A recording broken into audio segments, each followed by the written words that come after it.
ada seorang ustadz yang dengan emosi mengatakan bahwa tauhid dibagi 3. Itu adalah bidah. Bagaimana penjelasannya? Mari kita simak dari Ustadz Mujiman.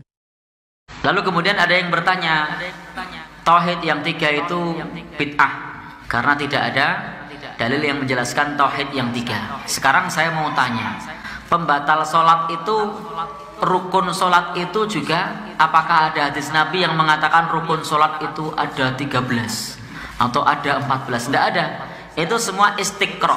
Istiqro itu para ulama menganalisa, lalu kemudian ditulis. Demikian pula pembatal wudhu ada sekian, syarat sahnya sholat misalnya, apakah ada? Tidak ada.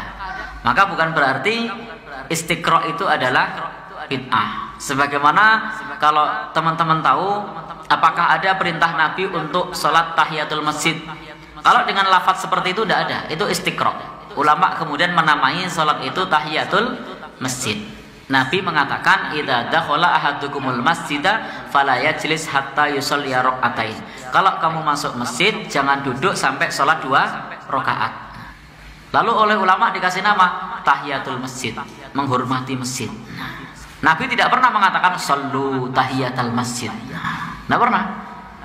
Nabi hanya mengatakan kalau masuk masjid sebelum duduk sholat 2 rakaat. Loh, berarti tahiyatul masjid bid'ah dong? Tidak, ini istiqro. Biar lebih mudah. Bayangkan kalau kemudian kita nyuruh orang sholat. Sholat apa? Sholat sebelum duduk, begitu.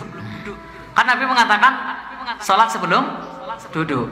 Tidak lantas kemudian kita mengatakan kalau kamu mau masuk masjid sebelum duduk sholat. Cukup tahiyatul masjid. Nah, sudah. Ini istiqro. Untuk memudahkan saja. Sebagaimana sholat ba'diyah, sholat qabliyah. Nabi tidak mengatakan shollu ba'diyah, shollu qabliyah.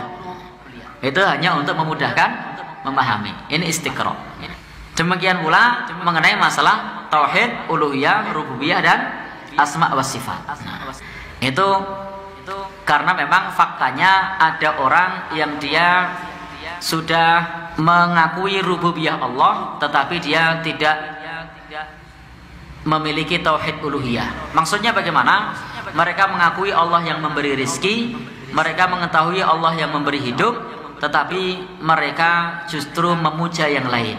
Misalnya memuja di Laut Kidul, memuja apalagi misalnya. Berarti mereka kalau ditanya siapa yang ngasih rezeki, jawaban mereka siapa? Allah. Tapi siapa yang dipuja? Nah, Nyai Roro Kidul misalnya.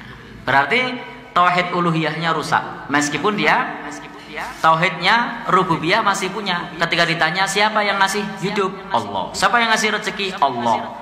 Loh, kok yang dipuja Nyai Roro Kidul? Uluhiyahnya rusak. Demikian pula tentang asma wa sifat. Kenapa perlu dipisah di sini? Supaya kita tidak ilhad, tidak menyimpang di dalam memahami asma wa sifat.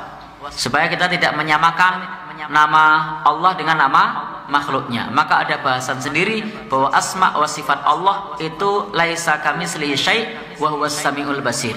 Tidak serupa dengan sesuatu pun, dan Allah Maha mendengar lagi Maha melihat. Maka kalau sudah dibahas tentang masalah sifat Allah, maka hendaknya kita tidak boleh mentakwil, tidak boleh ditaktil, tidak boleh ditahrif, tidak boleh ditakyif. Bisa dipahami ya?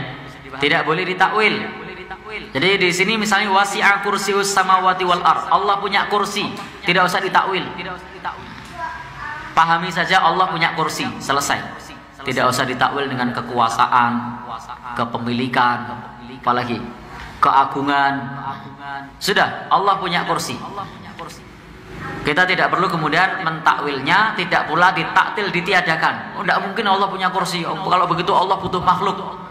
Justru makhluk yang butuh kepada Allah Subhanahu wa taala. Ya, Allah itu Maha kuasa atas segala sesuatu. Ya, terserah Allah mau bagaimanapun. Itu Allah Maha kuasa atas segala sesuatu. Apakah ketika Allah itu memiliki langit dan bumi lalu Allah butuh langit dan bumi? Apakah ketika Allah memiliki manusia dan jin, apakah Allah butuh dengan manusia dan jin? Kan tidak. Maka ini Allah Subhanahu wa taala punya kursi. Ya udah, kita imani kursi. Bagaimana kita tidak tahu. Maka tidak perlu ditakyif. Jangan ditanyakan bagaimana. Demikian pula tidak perlu ditahrif, dipalingkan dari makna aslinya. Kita meyakini dan mengimani sebagaimana yang Allah maksud, selesai. Jadi kita mengimani dan meyakini sebagaimana yang Allah maksud, bahwa Allah punya kursi. Jangan tanya bagaimana, jangan tanya seperti apa, tidak perlu ditakwil, tidak perlu ditahrif, tidak perlu ditiadakan. Karena memang faktanya ayatnya ada. Bahkan semua orang mengatakan ayat kursi, tidak ayat kekuasaan. Ya kan? Andai kan kursi ini harus ditakwil kekuasaan, mestinya tidak nyebut ayat kursi, ayat kekuasaan. Pernah dengar gitu? Dibacakan ayat kekuasaan saja gitu. Pernah ada orang kesurupan? Sini. Ayat kursi. Oh jangan, kalau ayat kursi itu berarti Allah butuh makhluk. Berarti mujassimah itu. Oh, jangan ayat kursi. Apa? Ayat kekuasaan. Pernah dengar gitu? Belum kan? Nah, jadi sudah. Allah punya kursi, selesai. Bagaimana? Tidak tahu. Seperti apa? Tidak tahu. Kita imani sebagaimana yang Allah maksud.